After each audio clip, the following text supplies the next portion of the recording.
14 August, our Independence Day. আজ 15 August আমাদের স্বাধীনতা দিবস। We have a national flag. আমাদের একটি জাতীয় পতাকা আছে।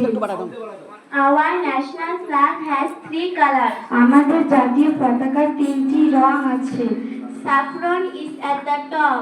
গেরুয়া রং সব থেকে উপরে। The middle is white. সাদা রং মাঝখানে। The bottom is deep green. এবং সবুজ রং সব থেকে নিচে।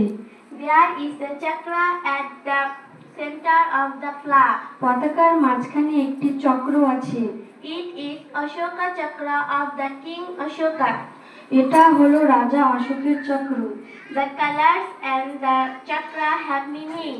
পতাকাগুলি ও এই চক্রটির অর্থ আছে। The saffron is the symbol of sacrifice. গেরুয়া হলো ত্যাগের প্রতীক। The white stands for purity. সাদা হলো পবিত্রতার প্রতীক। The green means energy. এবং সবুজ হলো শক্তির প্রতীক। The chakra means peace. Ashok চক্র হলো শান্তির প্রতীক।